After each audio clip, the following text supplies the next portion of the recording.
Саламатсыздарбы, урматтуу мугалимдер, окуучулар жана көрөрмандар. Аралыктан билим берүүгө ар дайым даяр болуу мезгилдин талабы болуп калды. Ал эми аралыктан окутуунун негизги формасы жана каражаты болуп видео сабак эсептелет. Видео сабактарды даярдап колдонуу боюнча өткөн 4-чейректе алган тажрыйбаңыздар бар. Ошол эле учурда кыйынчылыктар да болбой койгон жок. Ошондуктан видео сабак даярдоонун ыкмасына жана аны колдонуу менен даярдалган физика боюнча бир сабактын үлгүсүнө көңүлүңүздөрдү бурмакчымын. Видео сабак чыныгы ачык сабак болуп эсептелет. Аны окуучулар эле эмес, мугалимдер, ата-энелер жана билимге кызыккан бардык адамдар кайталап да көрө алышат. Ошондуктан ал заманбап сабактарга коюлган негизги талаптарга жооп бериши зарыл. Ал талаптар 3 аспектиде каралат. Биринчи, дидактикалык талаптар. Алар сабактын предметтик стандартка, программага шайкеш келиши, учурдагы актуалдуулугу, сабактын максатынын окуучунун позициясынан коюлушу, илимий катага жол берилбеши, маалыматтардын ишенимдүү булактардан алынышы, предмет аралык байланыштын жүзөгө ашырылышы, кайтарым байланыштын болушу, анда окуучуну өнүктүрүүчү деңгээлдик тапшырмалардын берилиши, баалоонун диагноздоочу, калыптандыруучу, жыйынтыктоочу формаларынын айкалышта колдонулушу. Экинчи, тарбиялоочулук жана өнүктүрүүчүлүк талаптар. Булар окуучулардын көңүл буруусун, ой жүгүртүүсүн жана эске сактоосун өнүктүрүшү, инсанды адеп ахлакка, мекенчилдикке, маданияттуулукка тарбиялоосу, таанып билүүгө кызыгуусун пайда кылуусу жана өнүктүрүүсү, чыгармачыл жөндөмдүүлүгүн өнүктүрүүсү, проблемалык кырдаал түзүп, аны чечүүнүн жолдорун издөөгө, изилдөөчүлүккө багытталышы. Бардык предметтерден алган билимдерин комплекстүү пайдаланып, практикалык маселелерди чечүүгө үйрөтүүсү. Үчүнчү, уюштуруучулук талаптар. Бул сабактын бирдиктүү структурага ылайык планынын болушу. Графикалык жана видео материалдарды колдонуп, PowerPoint программасында түзүлгөн презентациянын даярдалышы, сабактын динамикалуу өтүлүшү, логикалуу жыйынтыкталышы болуп эсептелет. Сабактын бирдиктүү структурасы негизинен төмөнкүдөй. Саламдашуу, сабакты уюштуруу, өтүлгөндөрдү кайталоо, тапшырманын аткарылышын текшерип баалоо кирет буга. Актуалдаштыруу, сабактын темасын, максатын тааныштыруу, жаңы сабакты түшүнүүгө даярдоо, проблемалуу жагдай түзүү. Билимди калыптандыруу, бекемдөө. Активдүүлүгү, аналитикалык ой жүгүртө алуучулугу менен айырмалангандарды атоо, белгилөө, баалоо. Кайтарым байланыш түзүү, компетенттүүлүктөрдүн калыптанышын көзөмөлдөө, тапшырма берүү кирет буга. Албетте, видео сабакты даярдоо компьютердик жана медиа сабаттуулукту талап кылат. Бул сабактын презентациясы PowerPoint программасында даярдалды. Google, YouTube системаларынан алынган графикалык видео материалдар, фото, видео редактор программалар аркылуу монтаждалды. Кайтарым байланыш Classroom, Zoom, вебинар тиркемелери, Google Диск электрондук тесттери же WhatsApp аркылуу жүргүзүлөт.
Саламатсыздарбы, кымбаттуу окуучулар?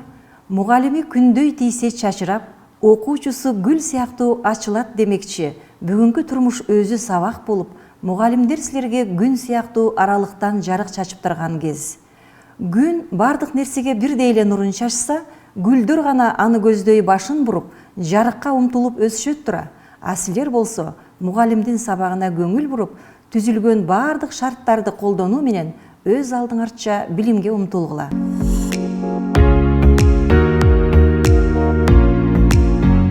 Өз алдынча иштөөгө берилген тапшырмалардын аткарылышы боюнча бааңар электрондук журналга коюлду.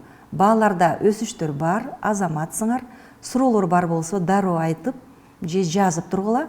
Анда бүгүнкү сабагыбыздын темасы жылуулук жана температура деп аталат. Бул сабакта жылуулук, температура түшүнүктөрүнүн маани маңызын билесиңер. Бөлүкчөлөрдүн кыймылы эмне үчүн жылуулук кыймылы деп аталарын түшүнөсүңөр. Температура бөлүкчөлөрдүн кинетикалык энергиясы менен байланышта экенин билесиңер. Термометр жана анын түрлөрү жөнүндө маалымат аласыңар. Натыйжада материя жана анын түрлөрү жөнүндө билимиңер кеңейет. Жылуулук кубулуштарын жана аларга байланышкан маселелерди чечүүгө үйрөнөсүңөр.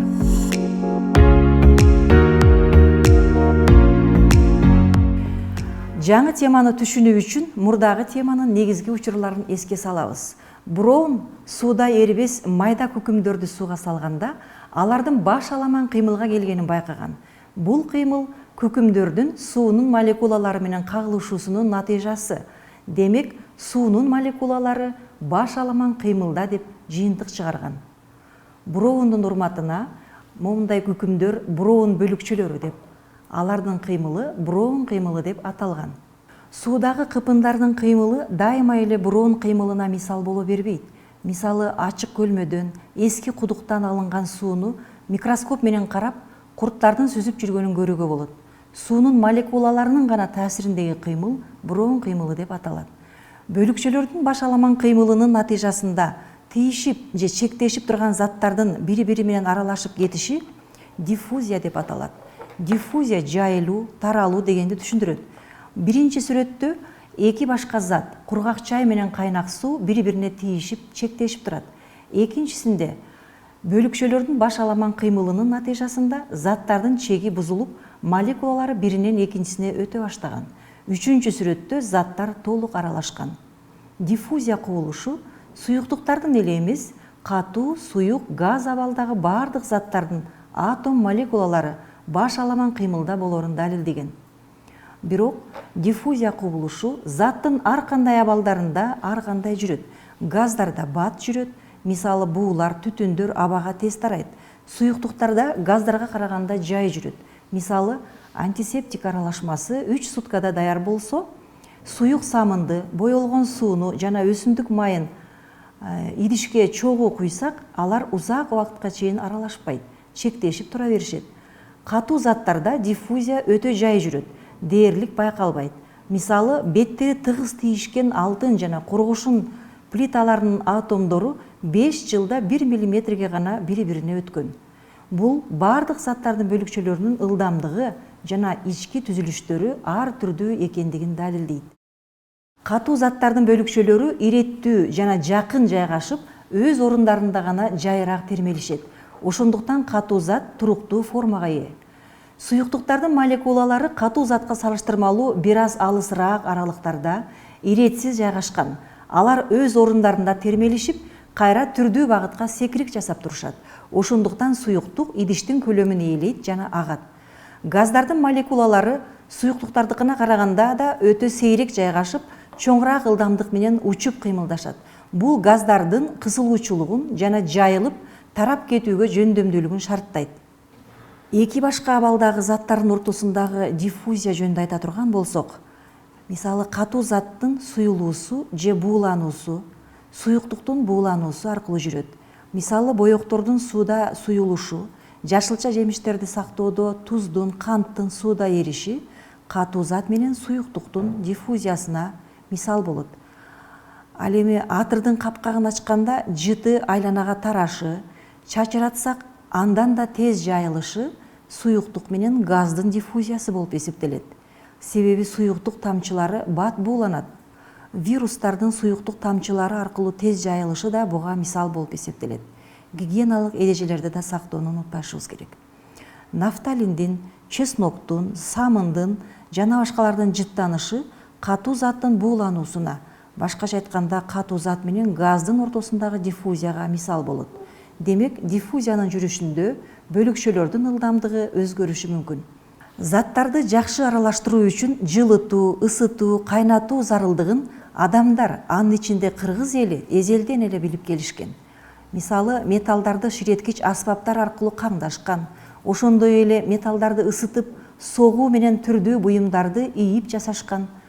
Май, суу, ун, туз, кант, буудай, өрүк, жаңгак сыяктуу заттарды аралаштырып, таң сүргөнчө кайнатуу менен биртектүү сүмөлөк азыгын жасашкан. Этти туз сеңип, жумшак бышыруу үчүн 1,5–2 саат сууда кайнатышат.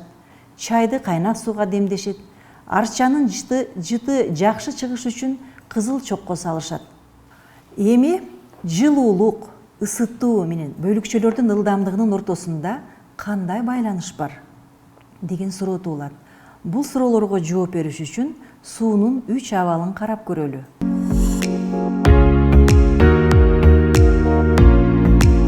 3 бирдей стаканды алып, биринчисине муз салабыз же суусун муздаткычка тоңдуруп алабыз. Экинчи стаканда бөлмө температурасындагы кадимки суу турат. Ал эми 3-чү стаканга кайнап жаткан сууну куябыз.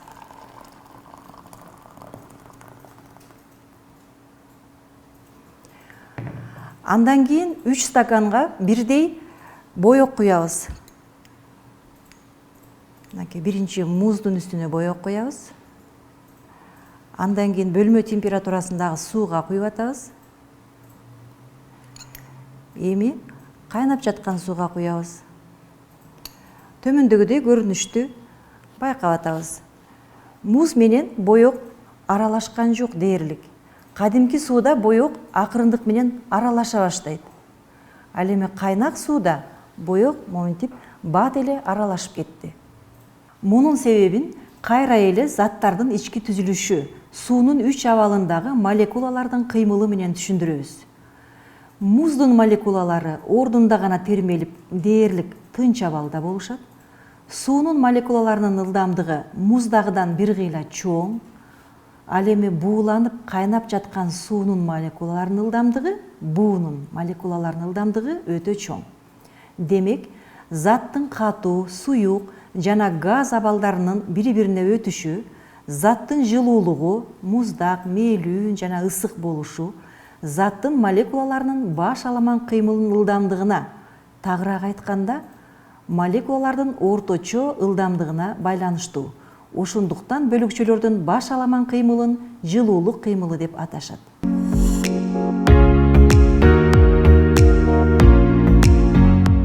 Заттын 3 абалда болушу жылуулуктан көз каранды экенин айттык. Кыргызстанда жылдын бардык мезгили бирдей орун алып, кыш суук, жаз күз салкын, жай ысык болот дейбиз. Бирок эмне үчүн 4 мезгилде тең суунун 3 абалын, мөңгүлөрдөн музду, дарыя көлдөрдөн сууну, булут тумандардан бууну көрүүгө болот? Мунун сырын ойлонуп көрөлү. Ушундай керемет жаратылышта жашаган силер үчүн ысык, муздак, салкын деген сөздөр бала кезден эле тааныш болушу керек. Анда бул сүрөт боюнча ойлонуп көргүлөчү. Бала биринчи банкадагы, кыз экинчи банкадагы сууга колдорун салып турушкан. Кийин экөө тең 3-чү банкадагы сууга колун салышты. Андагы суу кимисине кандай сезилиши мүмкүн? Албетте, 3-чү банкадагы суу балага муздак, кызга жылуу сезилет. Демек, Кыргызстандын аба ырайы бизге көрүнүп турган аймактын бардык жеринде бирдей сезилгени менен, тоолордун чокусунда суук, өрөөндөрдө жылуу же ысык тура. Демек, муздак, жылуу, салкын деген түшүнүктөр салыштырмалуу. Жылуулуктун даражасын аныкташ үчүн нерселердин температурасын ченөө керек. Температура нерсенин же заттын жылуулугунун даражасы, чени болуп эсептелет. Андай болсо температура молекулалардын кыймыл ылдамдыгынын да чени болот. Демек, муздак, жылуу, салкын деген түшүнүктөр салыштырмалуу. Жылуулуктун даражасын аныкташ үчүн нерселердин температурасын ченөө керек. Температура демек нерсенин же заттын жылуулугунун даражасы чени болуп эсептелет. Андай болсо температура молекулалардын кыймыл ылдамдыгынын да чени болот.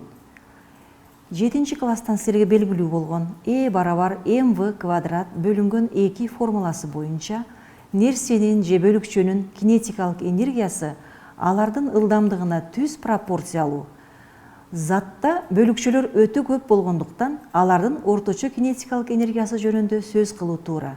Мындан температуранын аныктамасын төмөнгүчө айтууга болот. Заттын бөлүкчөлөрүнүн орточо кинетикалык энергиясын мүнөздөчү физикалык чоңдук температура деп аталат. Температура Т тамгасы менен белгиленет. Бирдиги градус Цельсия, градус Кельвин, градус Фаренгейт деген жыйынтык чыгат. Температураны өлчөөчү курал термометр деп аталат.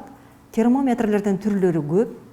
Алар арналышына жараша бөлмө термометри, медициналык, көчө, өндүрүш термометрлери деп бөлүнсө, жасалыш өзгөчөлүгүнө жараша сымап термометри, спирт, металл термометри, электрондук, оптикалык термометрлер болуп айырмаланышат. Термометрлердин иштеши, шкалалары жөнүндө кийинки темадан окуп үйрөнөсүңөр.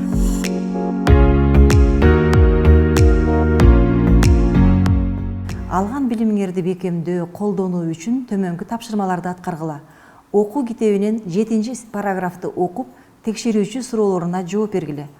Физика, география, биология боюнча буга чейин алган билимиңерди пайдалануу менен төмөнкү суроолорго жооп бергиле.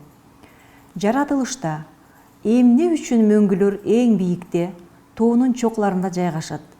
Күн баарынан биринчи тийсе да, алар эмнеге эришпейт? Эмне үчүн суу муз менен буудан төмөн жайгашып, ылдый көздөй агат?